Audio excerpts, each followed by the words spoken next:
Good morning, dear Abur. This is Marcelo Madan speaking to you, following several writings, criticisms, and statements that I have seen on some social networks which are very worrying, where activities are pointed out by people who seem to have very few scruples and do things and show things, point out things that are really degrading and criticizable of our religious work. I feel obliged to issue an opinion, not to criticize, not to annoy, but for reflection. To call for reflection and with a firm opinion that I have made that everything in life, if not everything, most of the things that we want to achieve in terms of organizational or other policies, have to be systemic. There is no other alternative, as long as we do not have a single voice. As long as we do not have a single orientation where people are going to drink from that source, as long as we continue in separate, isolated groups, each one with a different book saying what comes to mind, then I think that we will not be successful. We will not have results. I firmly believe that in the organization, as an Ogundamasa said, in unity is strength. I think that we have to organize ourselves. We have to sit down to think, to meditate, not in the past or in the present, but in the future. We have to see what will happen with future generations and with our religion. When technology overwhelms us, inundates us as it will inundate us in a few years, even the concepts of computers will change. Intelligent equipment will appear that will replace us in many tasks, and our religion will not escape, as no religion will escape. Other religions are already taking measures. Already in the Vatican, they are adapting to the new technological currents and adapting religion to them. And we have not even met to think. Not even to think, and it is time for us to do so. For there to be a council, not to limit anyone, not to criticize anyone, not to dictate norms of how things should be done in quotation marks because, well, things have to be put in order. Individuals cannot continue appearing, inventing deities. No one thinks of creating a new prayer of the Our Father, not even a Hail Mary. That is established by the Catholic Church. No one thinks of replacing the Quran. No one thinks of making a different Virgin Mary and trying to get the faithful to follow her, although there are crazy people who try. But everyone looks to a single organization and they have a pattern. Well, we have to have that. A pattern that helps us in the development of our religious activity, and a pattern that also helps us to put a stop to these tendencies of individuals who without scruples take advantage of ignorance. And that ignorance lies precisely in the fact that there is no document, a central book where everyone is in agreement, and this is the time to get to that. I think that we cannot become crusaders. Go back to the medieval age, get on a horse, take a sword in our hand and a shield and tear off heads, not even with today's modern weapons, because we would also become fugitives. Nobody wants that, nor is it possible to do it.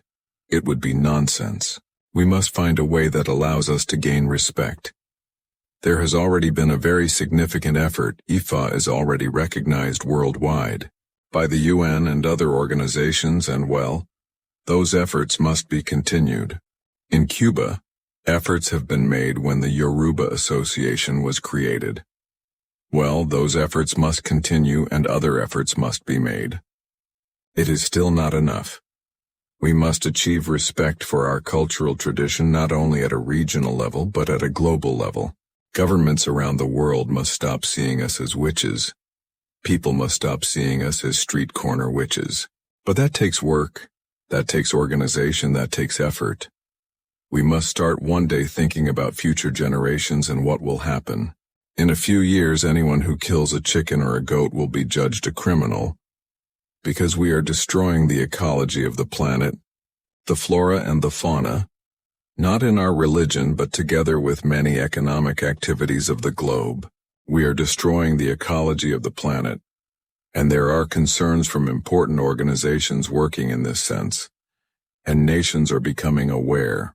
This will lead us to the point where, in a while, no animal will be able to be sacrificed that is not in accordance with a standard established by the laws of the countries. That is coming. What will happen with our rights? We have to sit down and meditate on this together and issue criteria, but in a unified way. I dream that all the religious people who make a living in our religious cultural activity become aware of this and sit down to think, and that there are many people, the more the better. The more people thinking, and that everyone contributes, and that everyone says in one voice but not in separate houses, nor in little groups as is being done until now, but with a single orientation.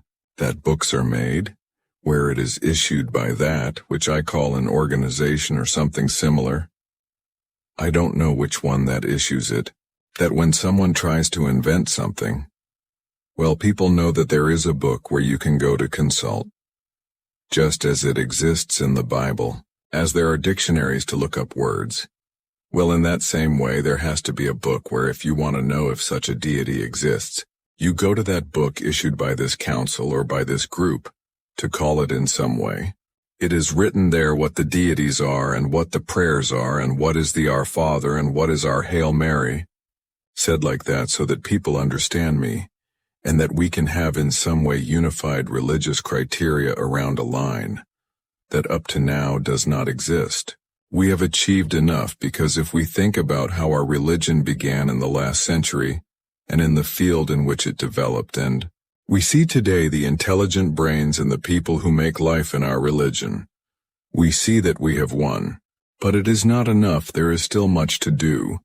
That is to say that this is a call that I dare to make, to gather consensus. I think that these days in Venezuela, there is an idea of making a council of babalawos where all the tendencies meet to think together, to solve the problems of the nations together, of society together. It seems to me that this is a magnificent idea that must be supported, and I think that tomorrow, one day, I dream that there is a general council of babalawos in the whole world with a single voice. That is what is needed. That is what our ancestors would wish as gratitude for what they bequeathed to us, because societies change. We are no longer in the society of 1800. Now we are in 2000. Tomorrow we will be in 3000, and there will be other ways of doing things. The human being will be much more intelligent, will have much more intellectual capacity, many possibilities. Space travel will be a reality. It almost is. What will happen with our religion, with our way of doing things. That will also have to get on that car. We have to think about that. We cannot be selfish and simply think about the moment we are living in, that tomorrow, well, let them manage as they can. No, we cannot think like that. We left Africa 200 or 300 years ago. The saints in the cities took us out of there so they could expand. As they have expanded, that was done to purpose. That was no coincidence. So let's honor that. Let's think about what we are going to do, how we are going to start organizing ourselves, how we are going to start thinking together. That is what will earn us respect, and that is what will prevent many opportunists from continuing to take advantage. This is what I wanted to reflect on with you. I would be very happy to hear the opinions and for everyone to start contributing. Thank you very much.